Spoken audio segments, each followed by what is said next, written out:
crunch time, let's talk about my requirements and pick out the system we're going to fit to the car. Yeah.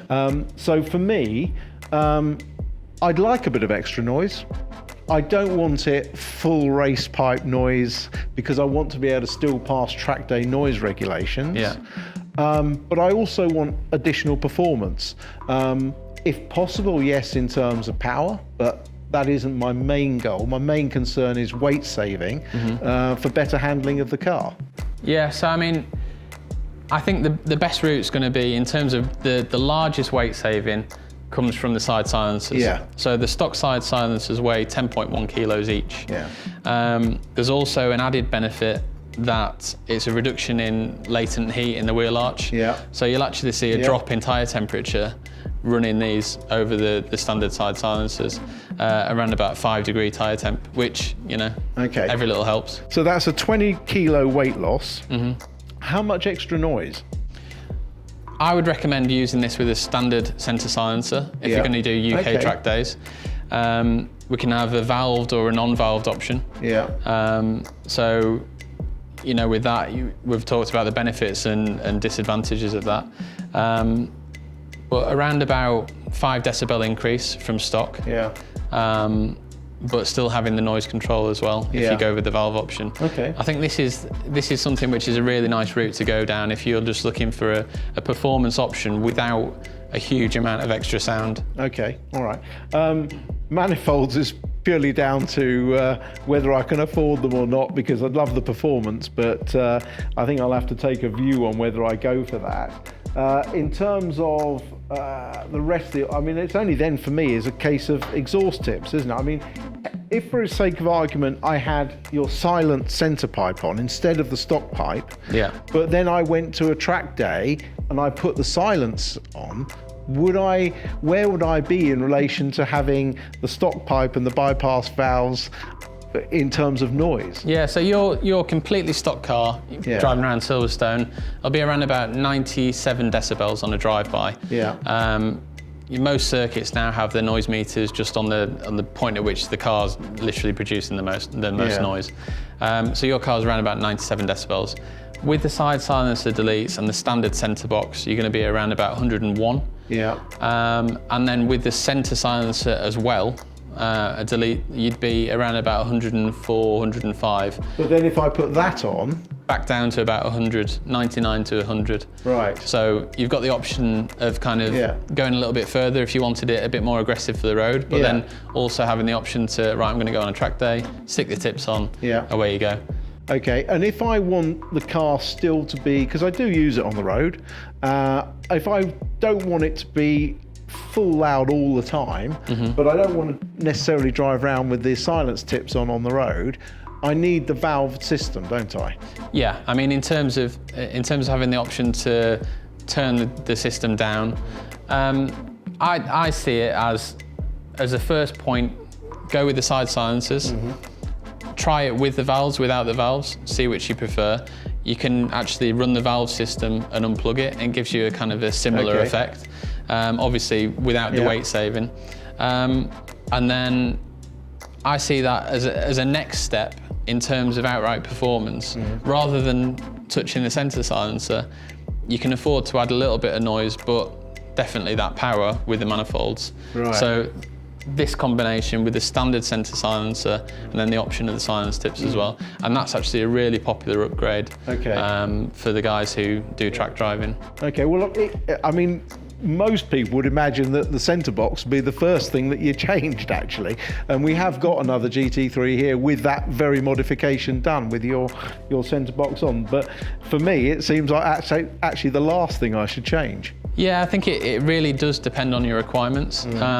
If you're just simply looking for a bit more sound, you know, the option of having the valves there, but you're not too concerned about weight saving, then a centre silencer delete is going to be a more cost-effective way of achieving that sound. Obviously, you're going to still save a little bit of weight as well. the reality is that the stock centre silence is very, very good. Is it? Okay. So in terms of performance gain, there is no performance gain in terms of horsepower and torque.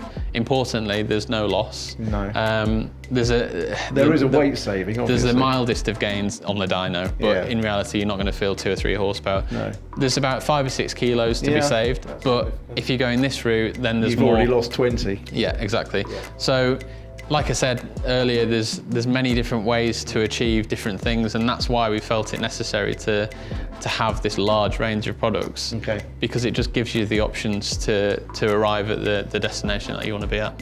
Well, Johnny, you've covered it fantastically.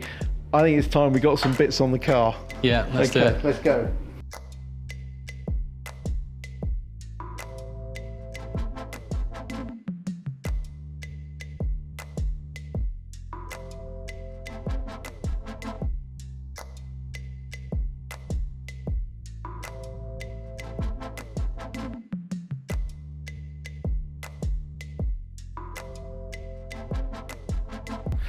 Okay, so we've removed the big rear silencers, ugly things and very heavy. We've fitted the bypass with the valves.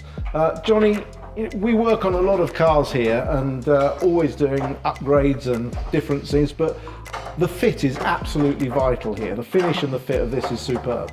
Yeah, absolutely. I mean, it's a really important thing that we get the parts, just right.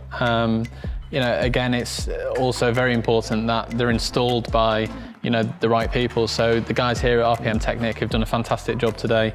And certainly from my perspective, it's important to be working with people working at that kind of level to ensure that the parts are fitted correctly and everything's going to work nicely for the customer. And I noticed yours have hangers and brackets and all comes complete, so it's a really solid fit. Yeah, exactly. A complete direct replacement for the standard size silencer, obviously with the option of the valves or no valves. But yeah, we add this side bracket detail in there just to kind of add that extra level of support. So you would be able to get away without running that, but we just kind of like to add that in there, and just means that everything's going to be just right. Okay, let's bring Ricky in. Ricky, you've fitted so far. All good? Yes, beautiful. Yeah. Fits very well, beautifully made. Very excited to hear what it sounds like. Yeah, me too.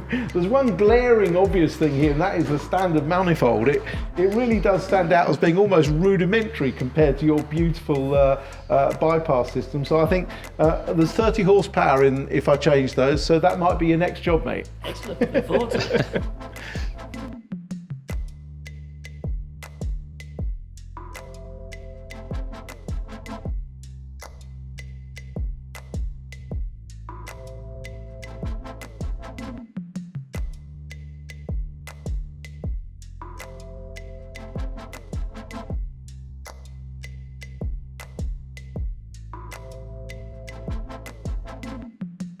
Okay, so the very last decision was which exhaust tips to put on. Well, I've gone for the Megaphone titanium tips. Johnny, these are a lot lighter. Why Porsche fit this monstrosity, I don't know, but it's very heavy and a little bit restrictive. Yeah, so the standard tips are around about 1.2 kilos. These titanium Megaphones are around 750 grams. So, percentage-wise, a big gain in terms of weight saving. Actual weight saving, small, but I suppose every little helps. But one of the big benefits is the overall tip diameter have gone up to 102 mil. Yep. So it's a little bit more visual impact, and also got rid of the internal restrictor, which effectively the stock tips have. So they have almost like a sound suppressor. So you'll find with these tips that it just allows the sound to really come out in one crisp note, and you'll hear a little bit of a difference there as well. Cool. Well, let's junk these and fire her up.